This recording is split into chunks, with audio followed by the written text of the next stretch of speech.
श्री गणेशाय नमः. श्री प्रभु रामचंद्राय नमः. स्नान संध्या अनुष्ठान यज्ञ तपदान देवचारण सर्व व्यर्थ गेले तुझे वदन संतानाही ना पाहो नये. वासुदेव सुतं देवं कंस चाणूरमर्दनं देवकी परमानंदं कृष्ण वंदे जगद्गुरो. लोकांसी निरोपीसी धर्म मोडा तू थांबा हो. मुखं करोति वाचालं पंगुलंघयन्ति कृपातो वंदे परमानंद माधवं. आधारया पुते सौपावल्या बने बडी बाई सौपावले श्री गुरुच्या श्री संताजी माता चरणावरी साष्टांगी दंडवत. या ठिकाणी असणार कथाभाग अशा प्रकारचा आहे. नीट ऐकायचा काय सांगतो ती पुढे वाचायचं. या ठिकाणी असणार अग्र पूजेचं या ठिकाणी ज्या वेळेस श्रीकृष्ण भगवंताला मान देण्यात आला त्यावेळेस या ठिकाणी सभास्थानाच्या ठिकाणी उभारून असणारा जरा या ठिकाणी कोण शिशुपाळ खूप असणारा बऱ्याच प्रकारे वल्गना करावं लागला की हा कथा एक गवळ्याचा मुद्दा आहे. तिथं बरेच असणारे मोठमोठे उच्च अशा प्रकारचे राजे आहेत, महाराज आहेत, ऋषी आहेत, मुनी आहेत, वडीलधारे लोक आहेत आणि याची पूजा काय केली म्हणून असणारा उपहास पूर्ण तो असणारा शिशुपाल बोलला. असणारा कसा आहे या ठिकाणी काळ्यावनाने कप्तानच मारलं. हा चोरामध्ये चोर श्रेष्ठ आहे, जारामध्ये जार वरिष्ठ आहे. याच्यासारखा नाटकी कपटी आणि सर्व या ठिकाणी स्वतःचा धर्म सुद्धा गवळत कोण बोलतोय ते मध्ये जरा थोडस बाजूला साराना. आणि हा धर्म भ्रष्ट करणारा गोहळ आहे, गवळी आहे, हा गोपाळ आहे. अशा प्रकार या ठिकाणी या ठिकाणी कृष्णाची या ठिकाणी उपास किंवा या ठिकाणी काय निंदा करू लागल्या सभास्थानाच्या ठिकाणी. आणि तशाच प्रकारचं कोणानंतर कृष्ण भगवान परमात्म्याला बोलत बोलत असणार तो असणारा या ठिकाणी शिशुपाल या ठिकाणी भीष्माचार्यांना सुद्धा पितामह भीष्माचार्यांना सुद्धा बोलू लागला.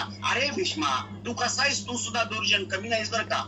काशी राजाच्या दोन्ही मुली असणाऱ्या तू काय केल्यास, हरण करून आणल्यास आणि आणल्यास पण त्यामध्ये एकानं असणार त्या ठिकाणी काय केलं तर अंबानं तर काय केली आत्महत्या केली होती. तिनं स्वतःचा प्राण दिला होता.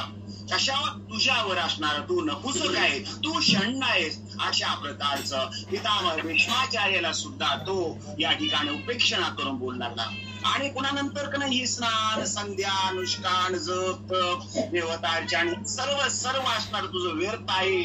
कसं आहे माहित आहे का, तुझं या ठिकाणी संतानहीन किंवा तुला असणारं मुलबाळने तुझं तोंड सुद्धा पाहू नये अशा प्रकारचं या ठिकाणी उपेक्षा करो. खूप असणार या ठिकाणी हृदयाला घाव लागावे अशा प्रकारचं पितामह भीष्माचार्याला या ठिकाणी शिशुपाल बोलू लागलेलं आहे. लोकांस निरोपीसी धर्म मूढा तुझी करीसी की अधर्म ऐसी निंदा ऐकता भीम गदा सावरोनी सरसावला. या ठिकाणी तो शिशुपाल बोलू लागला. लोकांना असणार तू धर्माचं ज्ञान सांगतोस, धर्म नीती न्यायानं वागण्याचं किंवा कसं वागावं काय करावं अशा प्रकारचं तू काय करतोस या ठिकाणी खूप असणाऱ्या ज्ञानाच्या गोष्टी सांगतोस. पण तू स्वतः कसा आहेस, अरे किती मूळ आहेस, किती असणार तुला कसल्या प्रकारचं ज्ञान. तू स्वतः मूर्ख आहेस आणि तू स्वतः अधर्म करतो, तू अधर्मी आहेस.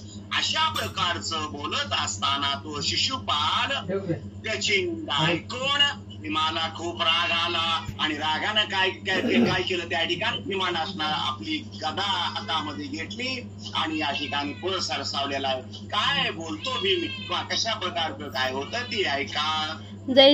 जैसा केवळ खदिरांगार तैसे रक्त दिसती नेत्र हाने हे दुर्जन अपवित्र चूर्ण करीन गदा गाये.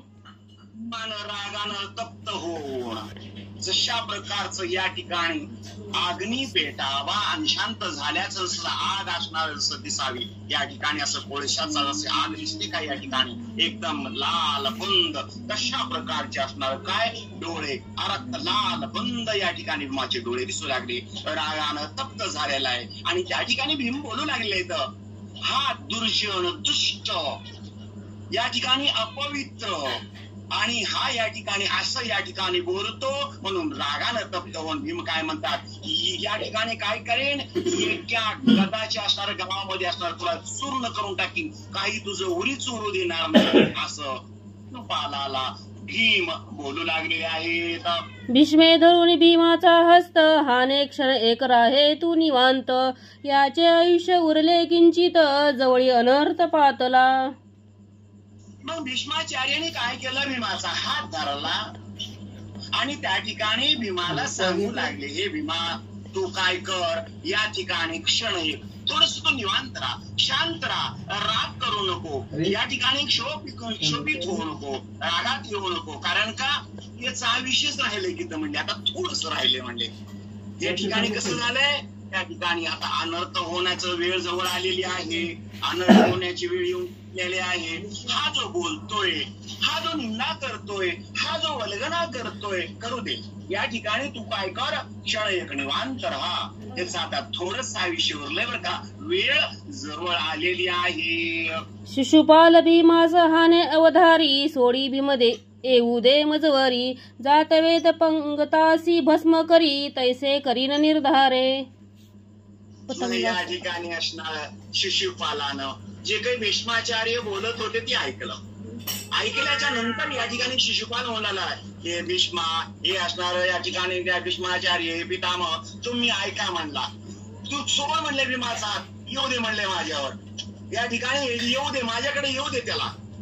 या ठिकाणी जशा प्रकारचा असणार अग्नी जसा पतंगाला जाळून भस्म करतो ना, तशा प्रकारचं मी काय करीन, त्याला असणारा निश्चित नक्कीच त्या भीमाला मी भस्म करून टाकीन, असा तो शिशुपाल अहंकारी गर्वानं उन्मत्त होऊन या ठिकाणी भीष्माचार्याला बोलू लागलेला आहे. कृष्ण आणि भीमार्जुन एकदाची येऊ द्या शस्त्र घेऊन, विलंब करिता षडपूर्ण नाम तुझे निर्धारे. अरे या ठिकाणी हे असणार या भीष्माचार्याला बोलू लागलेलं तो असणार शिशुपाल. आणि एकटा या ठिकाणी भीमच काय, भीमार्जुन कृष्ण हे सर्वच्या सर्वच एकदा शस्त्रास्त्र काय घ्यायची ती घ्या म्हणावं त्यांच्या आहेत ते, आणि येऊ द्या माझ्यावर, कसल्या प्रकारचा वेळ लावू नका, विलंब करू नका. या ठिकाणी असणार अगोदर तू तर शंड आहेसच आहेस, तुझं नावच आहे या ठिकाणी शंड, भीष्माचार्याला बोलू लागला या ठिकाणी. आणि तू या ठिकाणी काय सोड, या ठिकाणी त्यांना येऊ दे, एकटा भीमच नाही, कृष्ण अर्जुना सहित सर्व येऊ दे, सर्वांना या ठिकाणी कुणालाही सोडणार नाही, सर्वांचा असणार या ठिकाणी मी काय निर्दळ करीन, सर्वांना असणार या ठिकाणी मी काय करीन, चूर्ण करीन, अशा प्रकारचं तो शिशुपाल सभास्थानाच्या ठिकाणी बोलू लागलेला आहे.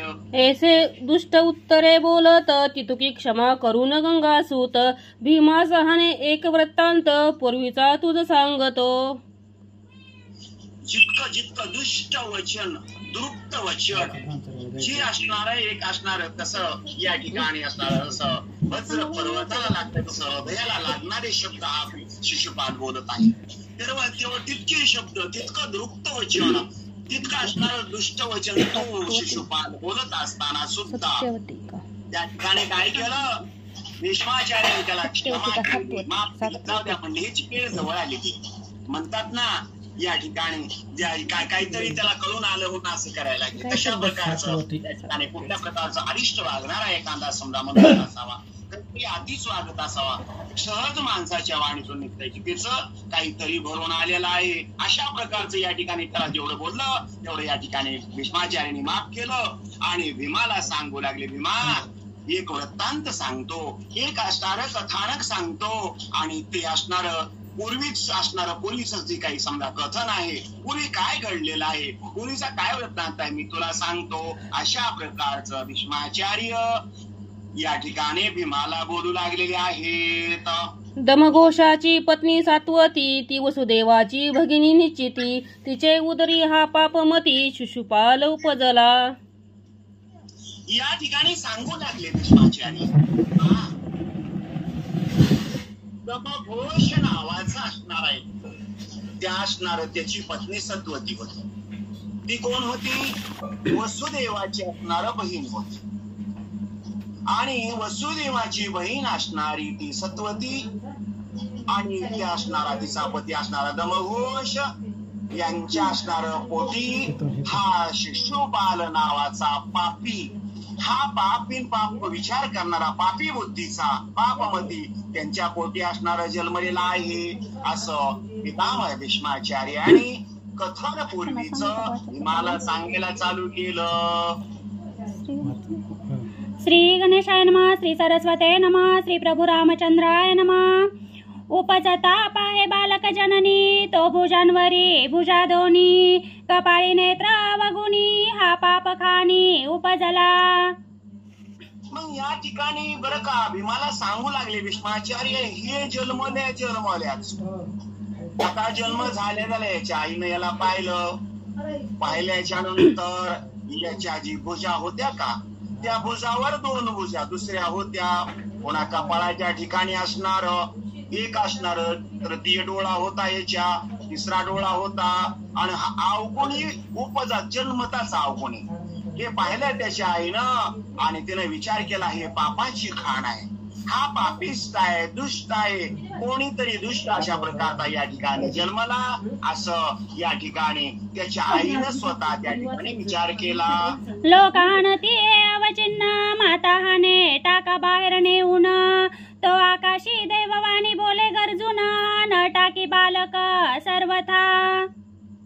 मग त्या शिशुपालाची माता असणारी सत्वती तेच स्वतः म्हणत आली. म्हणजे या ठिकाणी त्या ठिकाणी असं विचार करले त्यावेळेस काय झालं, कोणी पाहायला आलेले जे लोक आहेत ते म्हणू लागले हे कसं आहे, औचित्य आहे, हे काहीतरी अवचित आहे, हे काहीतरी अनहोणी आहे, हे असणार या ठिकाणी हे बाळ नसून काळ आहे आणि हे उपजता तर हिची अवस्था अशी आहे तर काय करावं. मग त्याची आई असणारी हे सर्वांचं ऐकलं तिनं आणि तिनं सांगितलं याला काय करा, उचलान द्या म्हणजे नेऊन फेकून बाहेर असणार बाहेर टाकून द्या असं म्हटल्याच्या नंतर त्या ठिकाणी आकाशवाणी झाली, देववाणी झाली. त्या ठिकाणी आकाशवाणी गरजून असणार काय बोलते, या बालकाला टाकू नका आणि काय सांगते ती ऐका. हा होईल महाभूपती, शिशुपाल नाम ठेवा या प्रती, माता विस्मित झाली चित्ती, काय पुढती बोलत. मग त्या बाळाला त्या मुलाला जन्मताच बाहेर टाकायचा विचार केल्याच्या नंतर लोकांनी हे औचित आहे औचिन्य आहे अशा प्रकारचं बाळ असते का असं विचार केल्याच्या नंतर देववाणी झाली, आकाशवाणी झाली आणि गर्जना करून टाकू नका म्हटल्याच्या नंतर आकाशवाणी काय सांगू लागली. या ठिकाणी कसं आहे, या ठिकाणी असणार हा मोठा असणारा राजा होता, खूप असणारा आम्ही म्हणतोय याचं नाव शिशुपाल राहील, याचं नाव शिशुपाल ठेवा. आणि मग आकाशवाणीचं ते गर्जन ऐकून बोलणं ऐकून त्याची सत्वती नावाची माता होती जी वासुदेवाची वेळ होती कशी झाली, विस्मित झाली म्हणजे आश्चर्यचकित झाली. मनाच्या ठिकाणी तिला आश्चर्य वाटलं आणि काय पुढे बोलू लागली ती बोलू लागली ती ऐका. कोणाच्या हाते या समृत्यू हे देवदूतावदे निश्चित, तो आणि का प्रतिध्वनी होत माया ऐकत सादर. मग या ठिकाणी असणार खरोखरच असणार आपलं कसं का असणं आपलं बाळ आहे बरं का ते. मग अवचित असो कसं का दिसणार काही का असणार उदराच्या ठिकाणी. मग आकाशवाणीनं मोठा राजा होईल याचं नाव शिशुपाल ठेवा असं ऐकल्यानंतर विस्मित झाली. पुढे असणारी त्या शिशुपालाची आई असणारी सत्वती काय बोलू लागली की बाबा हे जे आहे याचा मृत्यू कोणाच्या हातानं होईल असं असणार ते देवदूता काय सांगा असं म्हणल्यास पुन्हा प्रतिध्वनी असणारी पुन्हा झाली आणि आकाशवाणी बोलू लागली हे माय मी सांगतो ऐक असणार सादर होऊन सावध होऊन ऐक असं आकाशवाणी बोलू लागलेली आहे. ज्या पुरुषाचे दृष्टी करून दोन्ही भुजानी तृतीय नयन, खाली पडेल गळून या समरण त्याचे हाते. मग या ठिकाणी आकाशवाणी ती देववाणी असणार बोलू लागली हे माये याच्या असणार जी भुजावर असणाऱ्या 2 भुजा अजूनही ह्याला आहेत ते आणि याचा जो मस्तकाच्या ठिकाणी तिसरा